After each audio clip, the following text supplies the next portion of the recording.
ഒത്തിരിയേറെ സന്തോഷത്തോടെ ചിന്മയ ഫോണുമായി മുറിയിലേക്ക് കയറിയത്. കുറേ നേരമായി മഹേഷേട്ടനെ വിളിക്കുന്നു. കോള് പോകുന്നുവെന്നല്ലാതെ ഇതുവരെയും ഒന്നും എടുത്തില്ല. അതിൻ്റെ ഒരു നിരാശയും മുഖത്തുണ്ട്. മുറിയിൽ തലങ്ങും വിലങ്ങും അവൾ നടന്നു. എപ്പോഴേലും ഒന്ന് തിരിച്ചു വിളിക്കുന്നതും കാത്ത്. ഞാനൊന്ന് കടയിൽ പോകുക, അടുപ്പത്തിരിക്കുന്നത് കൂടെ ഒന്ന് ശ്രദ്ധിച്ചേക്കണം. 24 മണിക്കൂറും ഫോണും പിടിച്ചുകൊണ്ട് നടക്കാതെ. വാതിൽപ്പടിയോളം മാത്രം വന്നുകൊണ്ട് അമ്മ പറഞ്ഞിട്ട് പുറത്തേക്കിറങ്ങി. ചിന്മയ മറുത്തൊന്നും മിണ്ടാതെ കയ്യിലിരുന്ന ഫോൺ ടേബിളിലേക്ക് വെച്ചിട്ട് മുറിയിൽ നിന്ന് പുറത്തേക്കിറങ്ങി. ഈ മഹേഷേട്ടൻ ഇത് എവിടെ പോയി കിടക്കുക? ഒരു കാര്യം പറയാൻ വിളിച്ചാൽ പോലും എടുക്കില്ല. എന്തെത്ര കണ്ടു തിരക്ക്.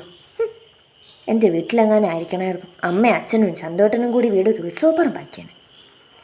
അരിയൂറ്റി വയ്ക്കുന്നതിനോടൊപ്പം ചിന്മയ ചുണ്ടിനിടയിലിട്ട് മുറുമുറുത്തുകൊണ്ടിരുന്നു. തിരക്ക് പിടിച്ച ജോലികൾക്കിടയിലായിരുന്നു മുറിയിലിരുന്ന ഫോൺ വീണ്ടും ശബ്ദിച്ചത്. ചിന്മയ ഗ്യാസ് സ്റ്റവ് ഓഫ് ചെയ്ത് അങ്ങോട്ടേക്ക് പാഞ്ഞു. എത്തുമ്പോഴേക്കും കോള് കട്ടായിരുന്നു. പ്രതീക്ഷിച്ചതുപോലെ തന്നെ മഹേഷേട്ടനായിരുന്നു. അതുകൊണ്ട് അപ്പോൾ തന്നെ തിരിച്ചു വിളിച്ചു. ഒറ്റ റിങ്ങിൽ തന്നെ ആൾ കോൾ എടുക്കുകയും ചെയ്തിരുന്നു. മഹേഷേട്ടൻ ഇത് എവിടെ പോയി കിടക്കുമായിരുന്നു? ഞാൻ എത്ര നേരമായി വിളിക്കുന്നു എന്നറിയോ? ചിപ്പിയുടെ പരിഭവം നിറഞ്ഞ ശബ്ദം. ഓട്ടത്തിലായിരുന്നു എൻ്റെ കുഞ്ഞ്. ഫോൺ സൈലൻ്റ് ആക്കി വെച്ചേക്കുമായിരുന്നു. എന്നാലും പറയാനായിട്ട് വിളിച്ചാൽ പോലും എടുക്കരുത്. ക്ഷമിക്കൂ കൊച്ചേ, നിനക്കറിയാലോ കാര്യങ്ങൾ. അല്ല, എന്തിനാ വിളിച്ചേ? അതില്ലേ മഹേഷേട്ടാ, എൻ്റെ റിസൾട്ട് വന്നു. വന്നോ? എന്നിട്ട് എങ്ങനെയുണ്ട്? പാസ്സായി, 86% ഉണ്ട്. ആഹാ, എൻ്റെ കൊച്ചി പ്രശ്നങ്ങളുടെ ഇടയിലും പഠിച്ചെടുത്തല്ലോ. ഏട്ടനല്ലേ പറഞ്ഞത്? ഞാൻ വിളിക്കാം കേട്ടോ. കൂടുതൽ ചോദ്യമോ പറച്ചിലോ ഇല്ലാതെ മഹേഷ് പെട്ടെന്ന് കോള് കട്ടാക്കി. ആരെങ്കിലും ഓട്ടം പോകാൻ വിളിച്ചിട്ടുണ്ടാകും. ഇതൊക്കെ അറിയാമെങ്കിലും പെട്ടെന്ന് അങ്ങ് വെച്ചു കളഞ്ഞപ്പം ചിന്മയ്ക്ക് കുഞ്ഞൊരു നോവ് തോന്നി. കുറച്ചധികം നേരെ ഇരുന്ന് സംസാരിക്കണമെന്ന് കരുതിയതാ. ഒരു ഉമ്മയൊക്കെ തരുമെന്ന് പ്രതീക്ഷിച്ചു. പക്ഷെ ഒന്നും ഉണ്ടായില്ല. ചിന്മയെ ഫോൺ മാറ്റിവെച്ച് തിരിഞ്ഞു നടന്നു. 10ാം ക്ലാസ്സിലെ പരീക്ഷയുടെ റിസൾട്ട് വന്നപ്പം വീട്ടിലൊരാഘോഷമായിരുന്നു. കേക്ക് കട്ട് ചെയ്യലും പായസം വെക്കലും അടുത്ത വീട്ടിൽ സ്വീറ്റ്സ് കൊടുക്കലും ഒക്കെ ആയിട്ട് ചെറിയൊരു ഫാമിലി ട്രിപ്പും ഒക്കെ ആയിട്ട് അടിച്ചുപൊളിയായിരുന്നു. ചിപ്പിക്ക് ആ ഒരു ഓർമ്മയിൽ കണ്ണു നിറഞ്ഞു.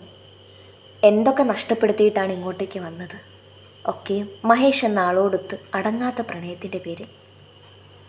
അമ്മയൊക്കെ അറിഞ്ഞിട്ടുണ്ടാകില്ല റിസൾട്ടിൻ്റെ കാര്യം. അറിയിക്കണമെന്നൊക്കെയുണ്ട്. പക്ഷെ പേടി. അമ്മുവിന് മെസ്സേജ് അയച്ചു. അവൾക്ക് സന്തോഷമായിരുന്നു. ഇടയ്ക്ക് വിളിച്ചു കുറേ സംസാരിച്ചു. മഹേഷ് ഏട്ടനോടല്ലാതെ ഇവിടെ ആരോടും പറഞ്ഞിട്ടില്ല. അമ്മയോടിപ്പോഴും എന്തെങ്കിലും ചോദിക്കാനും പറയാനും ഒരു മടിയാണ്. കാരണം അറിയാത്തൊരു മടി. സന്ധ്യ കഴിഞ്ഞാണ് അന്ന് കുളിക്കാൻ പോയത്. പിടിപ്പത് പണിയിലായിരുന്നു. അതുകൊണ്ട് തന്നെ വൈകി. കുളിച്ചിറങ്ങിയിട്ടിരുന്നതും നനച്ച് അയയിലിടുമ്പോഴായിരുന്നു പുറകിൽ നിന്നും മഹേഷേട്ടൻ പൂണ്ടടക്കം ചുറ്റിപ്പിടിച്ചത്. പ്രതീക്ഷിക്കാഞ്ഞതായതുകൊണ്ട് തന്നെ പെട്ടെന്നൊന്ന് പേടിച്ചുപോയി. പക്ഷേ ആ വിയർപ്പിൻ്റെ ഗന്ധം തനിക്ക് പരിചിതമായിരുന്നത് കൊണ്ട് തന്നെ ആ കുഞ്ഞു പേടി അപ്പാടെ പോയി. മഹേഷിൻ്റെ കൈക്കുള്ളിൽ ഇരുന്നു കൊണ്ട് തന്നെ തിരിഞ്ഞ് മുഖത്തേക്ക് ഉറ്റുനോക്കി. അവിടെ ആകെ ചിരിയിലും സന്തോഷത്തിലുമാണ്. പുരികമുയർത്തി ചിന്മയ എന്താ എന്ന പോലെ ചോദിച്ചു. അപ്പോഴൊന്ന് കണ്ണിറുക്കി കാട്ടി. വിട്ടേക്ക് മഹേഷേട്ടാ, അമ്മയൊക്കെ ഇങ്ങോട്ട് ഇറങ്ങിയ മഹേഷ് ചിരിയോടെ തിരിച്ചു ചോദിച്ചു. നാണക്കേടാവും കേട്ടോ. അതിന് ഞാൻ എൻ്റെ ഭാര്യയല്ലേ കെട്ടിപ്പിടിച്ചിരിക്കുന്നത്. ഓ അങ്ങനെ. അല്ല, എന്താ ഇത്ര തെളിച്ച മുഖത്ത്? എൻ്റെ കൊച്ചു പരീക്ഷയൊക്കെ എഴുതി നല്ല മാർക്ക് വാങ്ങി പാസ്സായതല്ലേ. അപ്പോൾ പിന്നെ കെട്ടിയവനായ ഞാൻ സന്തോഷിക്കണ്ടേ? ഈ സന്തോഷം മാത്രമേ ഉള്ളോ? എൻ്റെ വീട്ടിലേട്ടനെ കാണായിരുന്നു. ചിന്മയ വലിയ വീമ്പ് പോലെ പറഞ്ഞത് കേട്ടപ്പോൾ മഹേഷിൻ്റെ കൈകൾ അയഞ്ഞു. മുഖത്തെ ചിരി മങ്ങി. ചിപ്പി അവനെ ഉറ്റുനോക്കി. തനിക്ക് മുഖം തരാതെ വെട്ടിച്ചു മാറ്റുന്നവനെ അവൾക്ക് നേരെ തിരിച്ചു വെച്ചു. വിഷമായോ മഹേഷേട്ടാ? ഞാൻ വെറുതെ പറഞ്ഞതല്ലേ. ഇല്ല, നീ അകത്തേക്ക് വാ. ചിന്മയെ നോക്കി പണിപ്പെട്ടുകൊണ്ട് ഒന്ന് കണ്ണ് ചിമ്മി മഹേഷ് ഉള്ളിലേക്ക് നടന്നു. ചിന്മയ സ്വന്തം തലക്കിട്ടൊന്ന് കിഴുക്കി. അങ്ങനെ പറയാൻ തോന്നിയ നേരത്തെ സ്വയം പഴിച്ചു. പിന്നെയും ഇത്തിരി നേരം കൂടി അവിടെ നിന്നിട്ടാണ് ചിപ്പി അകത്തേക്ക് നടന്നത്. പുറകുവശം വഴി തന്നെയാണ് അവൾ ഉള്ളിലേക്ക് കയറിയത്. അകത്തേക്ക് കയറിയ ചിപ്പിയുടെ കണ്ണുകൾ തിളങ്ങി. അമ്പരപ്പോടെ മുഖം വിടർന്നു. കൈകൊണ്ടവൾ വായ മൂടിപ്പോയി. അവൾ മഹേഷിൻ്റെ അടുത്തേക്ക് ചേർന്ന് നിന്നു. കണ്ണു നിറഞ്ഞ് കാഴ്ച മങ്ങി. അത് മറയ്ക്കാൻ എന്ന പോലെ ചിപ്പി മുഖം താഴ്ത്തിക്കളഞ്ഞു. ഉരുണ്ടുകൂടിയ ഒരു തുള്ളി നീര് തറയിലേക്ക് വീണു. ചിപ്പി ആരും കാണാതെ അത് കാലുകൊണ്ട് തുടച്ചു കളഞ്ഞു. ഏട്ടൻ്റെ മറവിൽ പോയി നിൽക്കാതെ ഇങ്ങോട്ട് വന്ന് കേക്ക് കട്ട് ചെയ്ത് ചിപ്പിയെടുത്തി. മീനു കളിയാക്കി ചിരിച്ചുകൊണ്ട് പറഞ്ഞപ്പോൾ ചിന്മയ ആദ്യം മിഴികളുയർത്തി നോക്കിയത് മഹേഷിനെയാണ്. അവൻ കണ്ണുകൊണ്ട് അനുവാദം കൊടുത്തപ്പോഴാണ് ചിപ്പി അങ്ങോട്ടേക്ക് ചെന്നത്. ഏട്ടനും കൂടി അടുത്ത് നിൽക്ക്. നൈഫ് എടുത്ത് പിടിച്ചു നോക്കി നിൽക്കുന്ന ചിപ്പിയെ കണ്ടുകൊണ്ടാണ് മീനു മഹേഷിനോട് പറഞ്ഞത്. അവളും അത് ഒരുപാട് ആഗ്രഹിച്ചിരുന്നു. ഏയ്, അവൾ കട്ട് ചെയ്യട്ടെ. വാ മഹേഷേട്ടാ. ചിപ്പിയുടെ പതിഞ്ഞുള്ള വിളിയിൽ മഹേഷിനെ എതിർക്കാൻ തോന്നിയില്ല. അവനും ഒപ്പം പോയി നിന്ന് കൈ പിടിച്ച് കേക്ക് മുറിച്ചു. ചിപ്പിക്ക് അതിൽ പരമൊന്നും വേണ്ടായിരുന്നു. മഹേഷ് തന്നെ ആദ്യം ഒരു കുഞ്ഞി പീസ് കേക്ക് അവൾക്ക് വെച്ചു കൊടുത്തു. ചിന്മയെ തിരികെയും. എല്ലാവർക്കും അടുത്തേക്ക് ചെന്ന് അവൾ ഒരു മുറി കൊടുത്തു. ആയമ്മയുടെ മുഖത്ത് തെളിച്ചില്ലെങ്കിലും നിരസിച്ചില്ല. കേക്ക് കഴിഞ്ഞുമുണ്ടായിരുന്നു മഹേഷേട്ടൻ്റെ വക ഒരു സർപ്രൈസ്. അന്ന് എല്ലാവർക്കും പുറത്തുനിന്ന് ചൂട് പൊറോട്ടയും ബീഫ് കറിയും ഒക്കെ വാങ്ങിക്കൊണ്ട് വന്നു. ഒരു കഷ്ണം മുറിച്ച് വായിൽ വെക്കുമ്പോഴും നേരത്തെ മഹേഷേട്ടനോട് അങ്ങനെ പറഞ്ഞു പോയതിലുള്ള വിഷമം തികട്ടി വന്നുകൊണ്ടിരുന്നു. പതിവ് പോലെ എല്ലാവരും കിടന്നു കഴിഞ്ഞ് പാതകവും തൂത്തു തുടച്ച് വൃത്തിയാക്കിയിട്ട് ബാക്കി വന്നതിൽ ഒരു പീസ് കേക്കുമായിട്ടാണ് ചിപ്പി മുറിയിലേക്ക് ചെന്നത്. കിടന്നില്ലായിരുന്നോ? ചിപ്പി മഹേഷിനടുത്തേക്ക് നടന്നു. ഇല്ല. മഹേഷേട്ടൻ എന്നോട് ദേഷ്യമാണോ? ചെറുതായിട്ട്. ഞാൻ അങ്ങനെ ഉദ്ദേശിച്ച് പറഞ്ഞതല്ല മഹേഷേട്ട. അവളുടെ ശബ്ദമിടറി. കരയാനാണ് ഭാവമെങ്കിൽ നീ ഇപ്പം മുറുക്കി പുറത്തു കിടക്കും. യാതൊരു ഭാവമാറ്റവുമില്ലാതെ അവൻ പറഞ്ഞത് ചിപ്പി ചുണ്ടു ചുളുക്കി ഉറ്റുനോക്കി. മഹേഷ് കൈയെത്തി അവളെ വലിച്ച് മടിയിലേക്കിരുത്തി. എനിക്കറിയാം കൊച്ചേ, പക്ഷെ നീ പറഞ്ഞത് സത്യം തന്നെയാണ്. ഇപ്പോഴും നിൻ്റെ വീട്ടിൽ നിന്നതുപോലെ നിനക്കിവിടെ നിൽക്കാനാകുന്നില്ല. അവിടെ കിട്ടുന്ന സ്നേഹവും പരിഗണനയും ഒന്നും ഇവിടെ കിട്ടുന്നില്ല. എന്നെക്കൊണ്ടാകുന്നത് പോലെ. മഹേഷ് പറയാൻ തുടങ്ങുന്നതിന് മുന്നേ തന്നെ ചിപ്പി കൈകൊണ്ട് അവൻ്റെ വായ മൂടിപ്പിടിച്ചു. മതി, ഞാൻ പറഞ്ഞില്ല അറിയാതെയാണെന്ന്. ഇനിയും അത് തന്നെ പറഞ്ഞുകൊണ്ടിരുന്ന എനിക്ക് സഹിക്കില്ല. അവളുടെ മുഖം താഴ്ന്നു. ഇല്ല, ഞാനത് വിട്ടു. ഇതാ കഴിക്കേ. നീ തന്നെ കഴിച്ചോ. ചിപ്പി ഇരുവശത്തേക്കും തല വെട്ടിച്ചു. മഹേഷ് അവളുടെ കയ്യിൽ നിന്നും ആ കേക്കെടുത്ത് വായിൽ വെച്ചു കൊടുത്തു. ചിപ്പി അമ്പരന്ന് നോക്കി. മഹേഷ് ഒരു കള്ളച്ചിരിയോടെ അവളുടെ മുഖത്തേക്ക് അവൻ്റെ മുഖം അടുപ്പിച്ചത് കടിച്ചു പിടിച്ചു. കുറേശ്ശെയായി അവനത് വായിലേക്ക് നുണഞ്ഞിറക്കിക്കൊണ്ടിരുന്നു. ചിപ്പി ഒന്ന് നിവർന്ന് പൊങ്ങിക്കൊണ്ട് അവൻ്റെ മുടിയിൽ കൊരുത്ത് പിടിച്ചു. അവസാന തുണ്ടും നുണഞ്ഞുകൊണ്ട് അവൻ അവളുടെ ചുണ്ടിൽ പിടുത്തമിട്ടു. ചിപ്പിയുടെ കൈകൾ തലമുടിയിൽ മുറുകി. മഹേഷിനെ വിടാൻ ഭാവമില്ലായിരുന്നു. അവൻ പിന്നെയും മതിയാവാത്തതുപോലെ ആ ചുണ്ടുകൾ വായിലേക്ക് വെച്ച് ചുംബിച്ചുകൊണ്ട് തന്നെയിരുന്നു. അതിനോടൊപ്പം കൈകളും അവളിൽ അലഞ്ഞു തുടങ്ങി. കാലിൽ നിന്നും അവളുടെ മേലേക്ക് കയറിയ അവൻ്റെ കൈകൾ ചിന്മയുടെ മാറിൽ പിടുത്തമിട്ടു. ചിപ്പി മഹേഷിനെ മുറുക്കി പിടിച്ചു. അവൻ ചുണ്ടുകളിൽ നിന്നും വേർപെട്ടുകൊണ്ട് അവളുടെ മാറിലേക്ക് മുഖം പൂഴ്ത്തി വെച്ചു. അവൾ അവിടേക്ക് അവനെ കൂടുതൽ അടക്കുകയും ചെയ്തു. ചിന്മയെ അവനെ അവിടേക്ക് അടക്കി പിടിച്ചു. മഹേഷ് ഏറെ നേരം അവളുടെ ഗന്ധത്തെ ആവോളം ശ്വസിച്ചു. പതിയെ തല ഉയർത്തി നോക്കി. ചിപ്പി കണ്ണു തുറന്നിട്ടില്ല. ഇരുമിഴികളും പൂട്ടിയ ഒരു ഇരിപ്പാണ് പെണ്ണ്. മഹേഷിനൊരു കുസൃതി തോന്നി. അവളുടെ ഉയർന്ന മാറിടത്തിലേക്ക് അവൻ പല്ലുകൾ ആഴ്ത്തി. ചിന്മയെ ഏങ്ങിപ്പോയി. അവൻ ആ പെണ്ണിൻ്റെ മുഖത്തൂടെ വിരലുകൾ ഓടിച്ച് ചുണ്ട് കടന്ന് കഴുത്തിലേക്ക് ഇറങ്ങിയാവ അവളുടെ കുർത്തയുടെ ആദ്യ ബട്ടണിൽ പിടുത്തമിട്ടു. ചിപ്പി തല ചരിച്ചുകൊണ്ട് അവൻ്റെ കഴുത്തിലേക്ക് മുഖം പൂഴ്ത്തി. അവൻ്റെ വിരലുകൾ അപ്പോഴും ആ ബട്ടണിലായിരുന്നു. പതിയെ ആദ്യത്തെ തഴിച്ചു. ആ അറിവിൽ അവൾ പുറത്തേക്ക് കൈകൾ മുറുക്കി പിടിച്ചു. അവൻ്റെ വിരലുകൾ നിമിഷ നേരം കൊണ്ട് അടുത്തതിലേക്കെത്തി. അവിടുന്ന് അടുത്തതിലേക്കെന്ന പോലെ നെഞ്ചിന് താഴെ വരെയുള്ള 5 ബട്ടണും അവൻ അടർത്തി മാറ്റി. ചിന്മയുടെ കാലുകൾ കുഴയുന്നത് പോലെ തോന്നി. നെഞ്ചിനുള്ളിൽ സുഖമുള്ളൊരു തണുപ്പ്. കൈയുള്ളം വിയർത്ത് കുഴഞ്ഞു. ആവതില്ലാതെ അവൾ ഒരുപോലെ തന്നെ ഇരുന്നു. അവനെ ഒന്ന് മുഖം പൊന്തിച്ച് നോക്കാൻ പോലും ആയില്ല എന്നുള്ളതാണ് വാസ്തവം. ആ പെണ്ണും എന്തൊക്കെയോ ആഗ്രഹിക്കുന്നുണ്ട്, എന്തോ കൊതിക്കുന്നുണ്ട്. അതുകൊണ്ടാണ് ഒരു എതിർപ്പ് പോലും ആ ഭാഗത്തു നിന്നുമില്ലാത്തത്. മഹേഷിനും അത് മനസ്സിലായിരുന്നു. അവൻ കിടക്കയിലേക്ക് ആ പെണ്ണിനെ ചായച്ചു കിടത്തി. ഒപ്പം അവനും അവളിലേക്ക് ചാഞ്ഞു. അടഞ്ഞ മിഴികളിലേക്ക് പതിയെ ഒന്ന് ഊതിക്കൊടുത്തു. ചിപ്പി ചിരിയോടെ കണ്ണുകൾ മുറുകെ അടച്ചു പിടിച്ചു.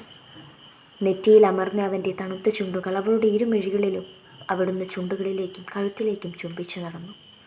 അവളെ നോക്കിക്കൊണ്ട് ഒരു വശം ചരിഞ്ഞു കിടന്നു. മഹേഷ് അവൻ്റെ വലത് കൈകൊണ്ട് അവളുടെ കുർത്ത കഴുത്തിൽ നിന്നും താഴേക്ക് വലിച്ചു മാറ്റി മുഖം അമർത്തി അവിടെ മാകെ ഉമ്മ വച്ചു. പലയിടത്തും പല്ലുകൾ ആഴ്ത്തിയും നാവുകൊണ്ട് നനച്ചും മുന്തിരിമുട്ടുകൾ കടിച്ച ചെടിയുമൊക്കെ പ്രണയത്തിൻ്റെ തീവ്രതയേറിയ മറ്റൊരു തലത്തിലേക്ക് അവളെ എത്തിച്ചിരുന്നു. മഹേഷേട്ടാ. ചിപ്പിയുടെ ചിലമ്പിച്ച ശബ്ദം. മഹേഷ് മാറിൽ മുഖം പൂഴ്ത്തി വെച്ചുകൊണ്ട് തന്നെ വിളി കേട്ടു. മതി. എന്ത് ഇതൊക്കെ? അവളുടെ ശബ്ദം പതിവിലും പതിഞ്ഞു. പക്ഷെ അപ്പോഴും അവൻ്റെ മുടിയിൽ ഓടി നടക്കുന്ന അവളുടെ കൈകൾ നിശ്ചലമായില്ല. ഇത്ര പെട്ടെന്ന് എൻ്റെ കുട്ടി തളർന്നോ? നിനക്ക് തീരെ സ്റ്റാമിനയില്ല കൊച്ചേ. ഓ, മഹേശ്വരനുണ്ടല്ലോ, അത് മതി. അയ്യോ അതുപോരാ, നിനക്കും വേണം, എങ്കിലേ കാര്യമുള്ളൂ. അശ്ശീ, ഒന്ന് പോയ മഹേശ്വര. പോകാനോ? എവിടെ? അപ്പോൾ ബാക്കിയോ? ഒന്നും ആയിട്ടില്ല കൊച്ചേ.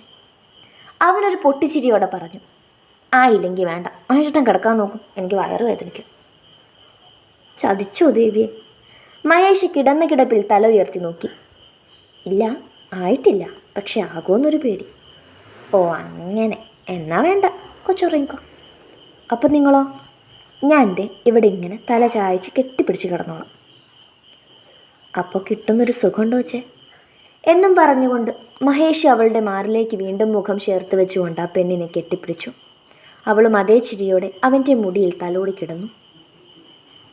സർട്ടിഫിക്കറ്റ് വന്നിട്ടുണ്ടെന്ന് കോളേജിൽ നിന്ന് അറിയിച്ചതിൻ്റെ പിറ്റേന്ന് തന്നെ മഹേഷും ചിന്മയും കൂടി കോട്ടയത്തേക്ക് പിന്നെയും പോയി.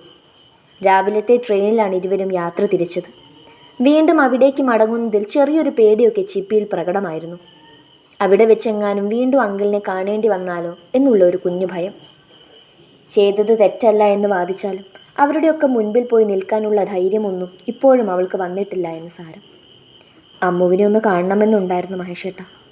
അവൻ്റെ നെഞ്ചിൽ ചായഞ്ഞു കിടന്നുകൊണ്ട് ചിപ്പി പറഞ്ഞു. നീ അവളോട് പറഞ്ഞോ വരുന്നുണ്ടെന്ന്? ഇല്ല, എനിക്ക് തോന്നിയില്ല. ആ എന്നിട്ടാണോ? താനൊന്ന് വിളിച്ചു നോക്ക്. വീട്ടിൽ നിന്ന് ഇറങ്ങാൻ കഴിയുമെങ്കിൽ നമ്മൾ കാണാറുണ്ടായിരുന്ന ബീച്ചിലേക്ക് വരാൻ പറയും. വിളിച്ചു നോക്കാല്ലേ? അവനിൽ നിന്നും അകന്നു മാറിക്കൊണ്ട് അവൾ ചോദിച്ചു. മഹേഷ് കണ്ണ് ചിമ്മി കാണിച്ചപ്പോൾ തന്നെ അവൾ ഫോണെടുത്ത് നമ്പർ ഡയൽ ചെയ്തിരുന്നു. ഇരുവരും സംസാരിക്കുന്നതൊക്കെ മഹേഷ് കേട്ടിരുന്നു. കുറച്ചു നേരം മാത്രം നീണ്ടു നിന്നൊരു ഫോൺ കോൾ. ഫോൺ വെച്ച് കഴിഞ്ഞ് തെളിച്ചത്തോടെയുള്ള അവളുടെ മുഖം കണ്ടപ്പോഴേ തന്നെ അവന് കാര്യം മനസ്സിലായിരുന്നു. എന്തായി? വരാമെന്ന് പറഞ്ഞു. സന്തോഷമായോ ഇപ്പം? ഒരുപാട്. ചിപ്പി പമ്മി ചിരിച്ചുകൊണ്ട് വീണ്ടും അവൻ അരികിലേക്ക് പതുങ്ങിയിരുന്നു. രാവിലെ പോയതുകൊണ്ട് തന്നെ കോളേജ് ഓപ്പണിംഗ് ടൈമിൽ തന്നെ അങ്ങെത്തി. ടീച്ചേഴ്സിനെയും ഒപ്പം പഠിച്ച കുറച്ചു പേരെയും ഒക്കെ കണ്ടു കഴിഞ്ഞാണ് സർട്ടിഫിക്കറ്റ് വാങ്ങാൻ കയറിയത്. ആ നേരം മഹേഷേട്ടൻ പുറത്തു നിന്നു. എല്ലാവർക്കും മഹേഷേട്ടനെ പരിചയപ്പെടുത്തി കൊടുത്തു. സ്പെഷ്യലി രഞ്ജുവിന്. അവളുമായാണ് കൂടുതൽ അടുപ്പം ഇവിടെ. മഹേഷേട്ടന് മുൻപ് കണ്ട പരിചയമുണ്ട്. അതിൻ്റെ പേരിൽ തന്നെ ഇത്തിരി നേരം അവളോട് വിശേഷം ചോദിക്കുന്നുണ്ടായിരുന്നു. എല്ലാവരോടും യാത്രയും പറഞ്ഞ് സർട്ടിഫിക്കറ്റും വാങ്ങി കോളേജിൽ നിന്ന് പുറത്തിറങ്ങി കുറച്ചു നേരം നിന്നു. ഇവിടെ നിൽക്കാനാണ് അമ്മു പറഞ്ഞത്. ബീച്ചിൽ അവൾ കൂടി വന്നിട്ട് ഒന്നിച്ചു പോകാമെന്ന് പറഞ്ഞിരുന്നു. 15 മിനിറ്റിലധികം കാത്തു നിന്നിട്ടാണ് അമ്മു വന്നത്. അവളെ കണ്ടുടനെ തന്നെ ചിന്മയെ ഓടിച്ചെന്ന് കെട്ടിപ്പിടിച്ചു. മഹേഷും ഒന്ന് ചേർത്ത് നിർത്തി. ഇരുവർക്കും ഒരുപാടുണ്ടായിരുന്നു പറയാൻ. മഹേഷ് അതിനിടയിൽ കട്ടുറുമ്പായില്ല. ഏറെ നേരം അമ്മുവുമായി ചിലവഴിച്ചു. ബീച്ചിലും പാർക്കിലും ഒക്കെ പോയി. നല്ലൊരു റെസ്റ്റോറൻറ്റിൽ പോയി ഫുഡൊക്കെ കഴിച്ചിട്ടാണ് പിരിഞ്ഞത്. ആ നേരം മാത്രം ഇരുവരുടെയും കണ്ണുകൾ ഈറനായി. വിഷമത്തിലാണോ ഇപ്പോഴും? അല്ല, മാറി മഹേഷേട്ടാ. ഇത്ര പെട്ടെന്ന് മാറിയോ? അതിന് ചിപ്പി ഒന്ന് ചിരിക്കുക മാത്രമേ ചെയ്തുള്ളൂ. സർട്ടിഫിക്കറ്റൊക്കെ വാങ്ങി വീട്ടിൽ കൊണ്ടുപോയി വെറുതെ വയ്ക്കാനാണോ പ്ലാൻ? വേറെന്ത് ചെയ്യാൻ? പഠിക്കാൻ പോയിക്കോ, മാസ്റ്റർ ഡിഗ്രി എടുക്ക്. എനിക്കിനി പഠിക്കാനൊന്നും വയ്യ മഹേഷേട്ടാ. ഞാൻ എന്തെങ്കിലും ജോലി നോക്കാം. വീട്ടിലെ അവസ്ഥ ഓർത്താണോ? എങ്കിൽ അത് വേണ്ട.